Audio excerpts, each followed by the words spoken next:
నూతన సంవత్సర శుభాకాంక్షలు ప్రతి ఒక్కరికి. దేవుడు మీ కుటుంబాలకు తోడై ఉండి ఆశీర్వదించునుగాక. 2026 సంవత్సరంలోనికి దేవుడు మనల్ని ప్రవేశపెట్టారు.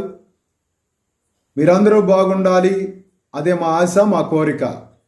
పరిశుద్ధ గ్రంథంలో ఒక మాట ఈ సమయంలో నేను గుర్తు చేస్తున్నా.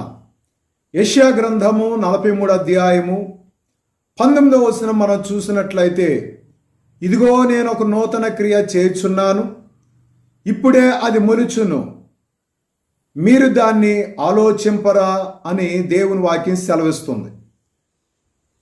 నేను ఒక నూతన క్రియ మీ జీవితంలో జరిగిస్తా.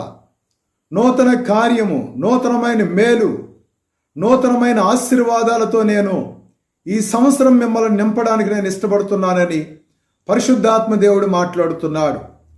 ఎవరి పట్ల ఈ నూతన కార్యము జరుగుతుందంటే, ఆయన మాట శ్రద్ధగా విని ఆయన చిత్తాన్ని నెరవేర్చిన వారి జీవితంలో ఆశ్చర్యకరమైన కార్యాలు జరుగుతాయి. కనుక ఈ సమయంలో మీ కొరకు ఒక చిన్న ప్రార్థన చేస్తా. ప్రేమగల మా తండ్రి, సర్వశక్తిమంతుడానికి వందనాలు. నా ప్రియ స్నేహితులను, స్నేహితురాండ్రులను, బంధువులను, ఆత్మీయులను, దైవ సేవకులను, నాయన వారి కుటుంబాలను బట్టి నీకు వందనాలు. మా చుట్టూన్న ప్రజల బట్టి నీకు వందనాలు.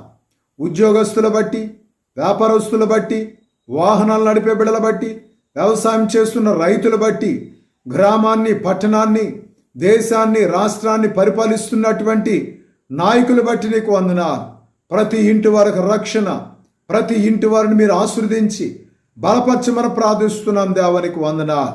ఈ సమయంలో తండ్రి, అందరూ బాగుండాలని మా కోరిక, మా ఆశ.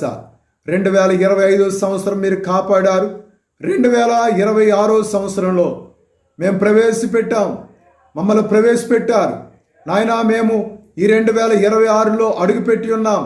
ప్రతి ఇంటి వారికి ఇది మొదలుకొని నిరంతరము నీ కాపుదల, నీ భద్రత అనుగ్రహించిన నాయన దినదినము, అనుదినము, అనుక్షణము ప్రతి ఒక్కరి మార్గాల్లో, ప్రయాణాల్లో, పనిపాటుల్లో మీరు తోడుగా ఉండండి నాయనా. వారు బయటికి వెళ్ళినప్పుడు, వచ్చినప్పుడు, పొలంలోనికి వెళ్ళినప్పుడు, పట్టణంలోనికి వెళ్ళినప్పుడు, ఉద్యోగానికి వెళ్ళినప్పుడు ప్రతి ఒక్కరికి తోడుగా ఉండమని ప్రార్థిస్తున్నాం. చదువుతున్న బిడ్డలు మీరు తోడుగా ఉండండి. చదివిన బిడ్డల ఉద్యోగ ప్రయత్నాలు చేస్తున్న వారికి ఉద్యోగాలు మీరు అనుగ్రహించండి. ప్రతి ఇంటి వారి క్షేమము, ఆశీర్వాదం మీరు అనుగ్రహించమని, మహిమ పొందుకోమని, నిండారా ప్రతి కుటుంబానికి దీవెన, ఆశీర్వాదం మీరు అనుగ్రహించమని యేసు నామములో ప్రార్థన చేసి అడిగి వేడుకొనుచున్నాము తండ్రి. Amen, amen. God bless you all family members.